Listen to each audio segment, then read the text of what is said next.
Would you like to continue our chat? Have you figured out how Silence's weapon works? No, and he's been very careful not to allow me near it. I'll admit it bothers me, but regardless of how it functions, I am confident it will deactivate the other shields en masse. How many of them are in the base? 10, including Eric and Gerard. Only a handful of us made it to our ship when our colony collapsed.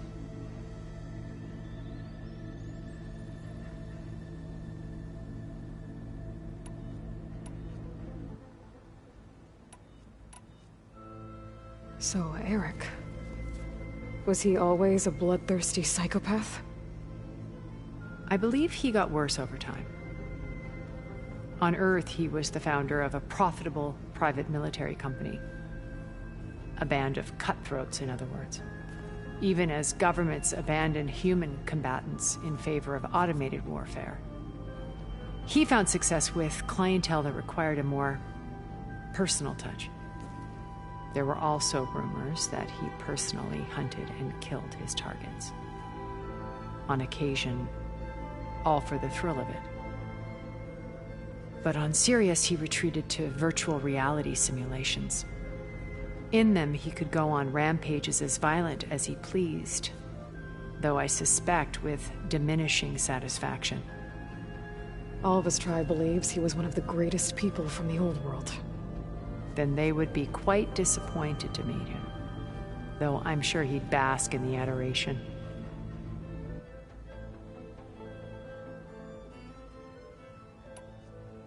What can you tell me about Gerard? He was the head of the world's largest financial conglomerate, and as such had dealings with almost every major corporation. It made him one of the wealthiest people on Earth, and certainly the wealthiest among Far Zenith. What does one person do with that much money? Buy more power, more influence. Gerard's always believed himself to be a refined patrician, able to maintain control with a polished smile. But beneath that exterior is a cold and calculating operator. It was his decision to restrict Beta's upbringing to her digital educators, the avatars of the Apollo database, while we were painted as her benefactors. Well, we'll deal with him soon enough. And the others. I would very much like to see his face when he realizes we've beaten him.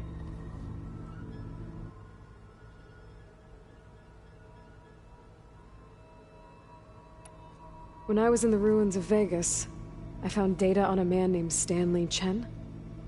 I think he was a Zenith. Stanley, ever the optimist. He was one of the good ones.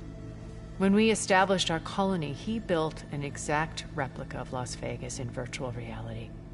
Lights, shows, gambling, every detail perfectly recreated. And while others cloistered themselves in their own fantasies, he flung his doors wide to everyone. The way you're talking about him, I'm guessing he didn't make it back to Earth? No, he perished when our colony was destroyed. He would have been thrilled to discover that part of his beloved city survived.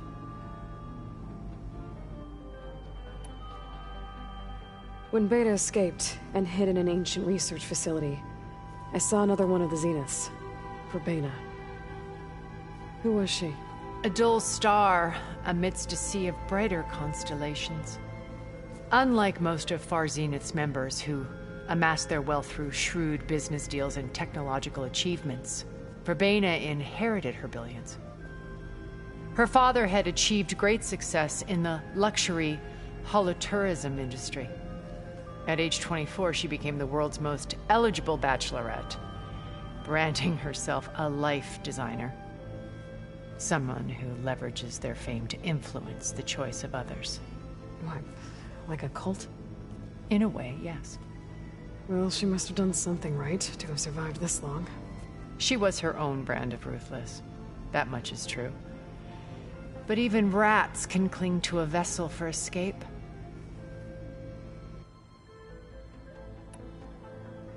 Okay, so I've had run-ins with a handful of Zeniths. What about the rest? An array of the wealthiest people on Earth. Titans of their industries. And let me guess, all selfish and ruthless to the core? Most, but not all.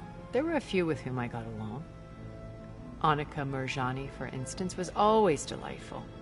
She founded the Holonet's most successful dance channel and was herself mesmerizing to watch. And I had fascinating discussions with Song Jiao about her work in cellular biology. Our immortality treatments are due in part to her achievements. But then there were others like Devin Miller, the CEO of a fast food printing corporation. His only real preoccupations were perfecting his golf swing and taking self-hollows. When I think about all of us, we really should have accomplished more. We had eternity.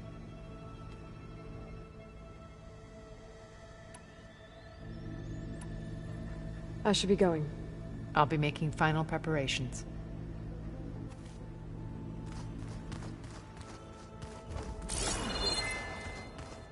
We're taking those space lugs down.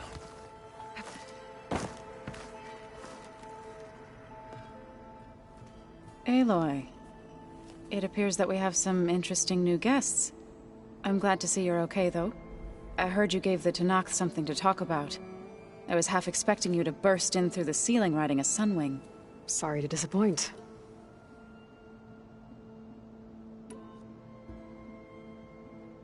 Have you talked to any of our new friends?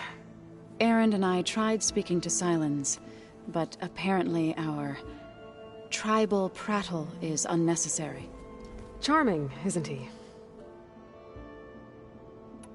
Ready to head over to the Zenith base? Whatever comes, we will endure. Thoughts on our new Zenith acquaintance? I'd say she smells like death, but even death smells of something. She's more like a cold piece of metal, bent on repelling all semblance of life. She's definitely different.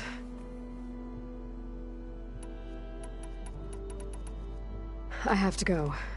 I trust you to keep things civil around here? I'll make sure Erend doesn't punch Silence in the face, if that's what you mean. Thanks.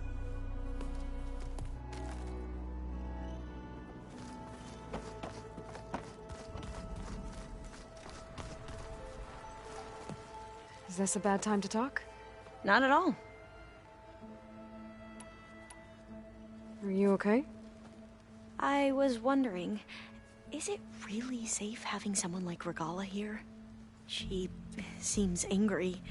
The kind of angry that leads to murdering people in their sleep. Don't worry. We're going to point that anger in the right direction. The Zeniths. If you say so. I hope our new guests have been behaving. This Silence, he's the one who built the weapon that can take down Zenith shields? He is. Though I wouldn't expect him to answer any questions about it. He refuses to dole out his secrets to us lesser mortals. Oh. You know that special part of us that makes us warm, kind, welcoming? Our spirit? Yeah. He was born without that.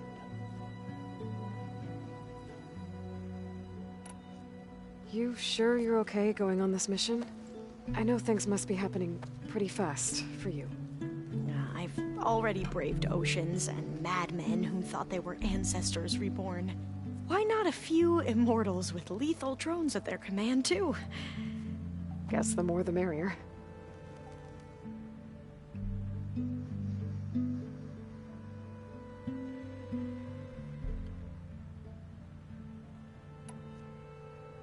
I suppose you saw that Tilda is here. Our very own Zenith. I almost went up to her to ask her, well, every question I've ever had about the legacy. Every diviner I know would kill to get 5 minutes with one of the old ones. But now that she's here, all I feel is a vague unease. I don't know if I'm scared of finding out more uncomfortable truths, or just scared of her. Probably both.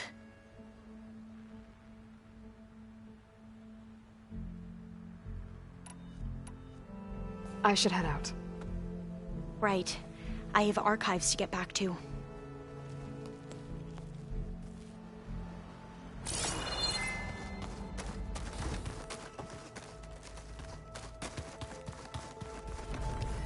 So, you return.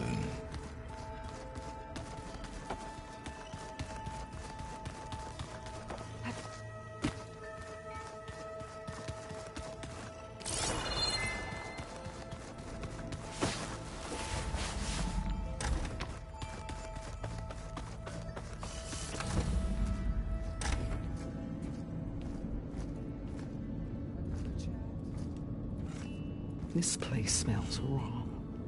No sand or wind, only cold steel.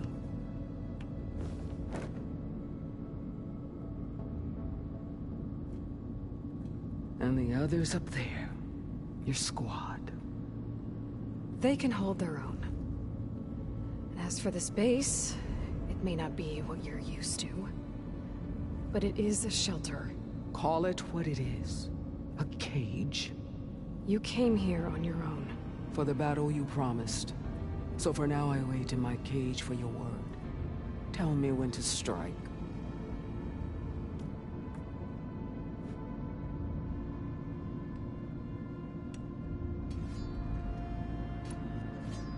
The whole time I've been in the West, I've been fighting you and your rebels. I'd at least like to know why. You were among the enemy. What more is there to know? Why did you do it? Dorak, Jiroka, Makalo, and the Karja pushed into the desert to raid our people. My brother's squad was among the first to intercept them. But the Karja captured them, strung them up, and burned them alive as an example. It was too late. I found them by the sound of their screams. So you wanted vengeance? Vengeance? No.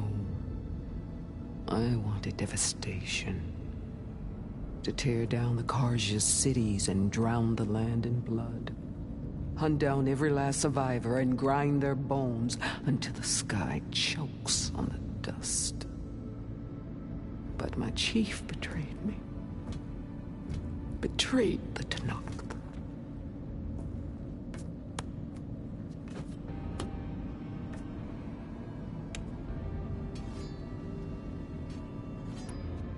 How did Hikaru betray you? Hikaru called on the clans to resist the Karja's red raids.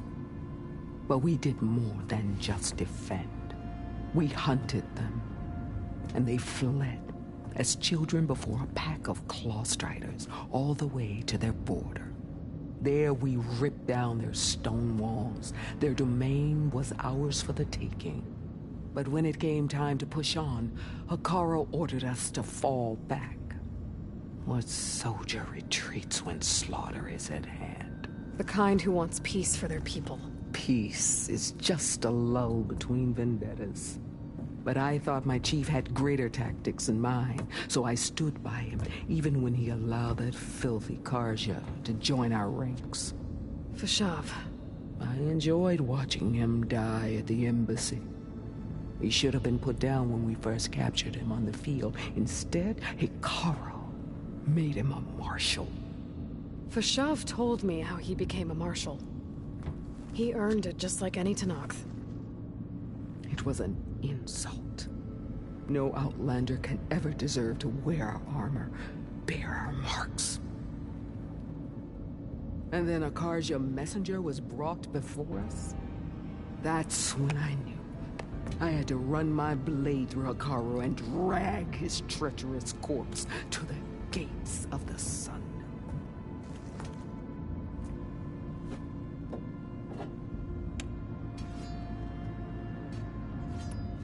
What happened when the Karja messenger appeared before Hikaru? The quivering priest bore a message from their new king. No more war. No more raids. Suddenly the Karja wanted to talk peace. An embassy at the very fortress we tore down. A true Tanakh would never take a Karja truce. Their blood exists to be spilled. But Hikaru lapped up the priest's message. He showed himself a Karja-loving traitor when he accepted. That's when I challenged him. And lost. His mercy was just another sign of his weakness. I vowed never to rest until the debt was repaid, with him on his knees before me. So with an army of soldiers and machines at my back, I returned. The day you got in my way. The deal you made. Override tech in exchange for an assault on the Zenith base. How did Sylens approach you? That name means nothing to me. My agreement was with Oseram mercenaries. So all this time, you didn't even know who you were really dealing with? And you trusted a group of Outlanders? If it was a trick, I would have crushed them. But they offered me the chance to run the Karja down with machines. The terror in your enemy's eyes when they see you charge. You know what I'm talking about. I bet you felt it. I don't think so. What about your end of the deal? Would you have honored it? Had I killed Akaro and become chief, these Zeniths would have been the first of the tribe's victories. But because of you, my people will continue to consort with the enemy. A tribe of weaklings. Because of me, hundreds of Tenakth won't throw away their lives in a battle they can't win.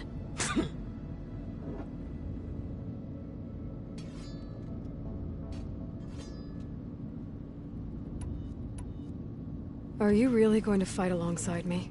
I have no reason to betray you. Really? I failed to kill Hakaro, failed to eliminate you. No Tenakth would follow me now. The Karja remain out of my reach, cowering behind their walls. All I have left are the screams of those long dead and unending rage. So show me where to bury it. All right. I guess we'll both face the end soon enough. Ever since you got in my way, I've wanted to see your bones burned white beneath the sun. But if I'm to die in battle, then it might as well be with the one who flew with the wings of the Ten. I'll let you know when it's time to move out.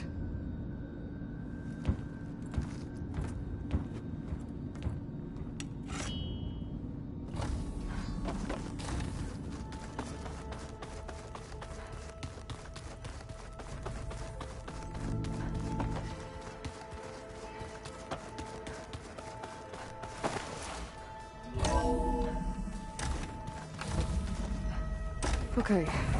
Maybe it's time to get everyone together so Tilda can brief us. But is there anything I should handle before that?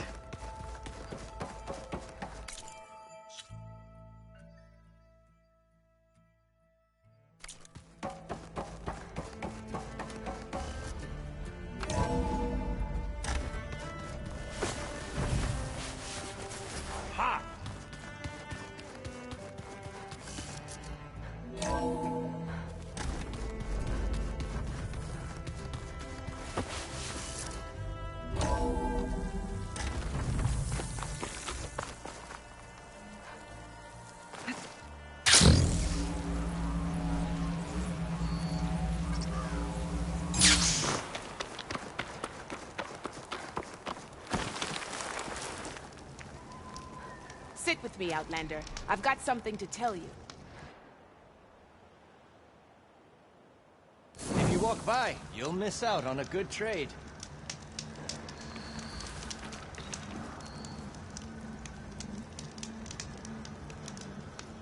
If you're ever in need of a quick refuge, there's an ancient tunnel north of here that machines tend to avoid. I scouted it many times trying to find a way further in, but the way is blocked. Whatever the Ten had in there, they kept it locked away. Thanks for letting me know. Ancient tunnel, huh? Might be a good idea to take a look around if I'm in the area.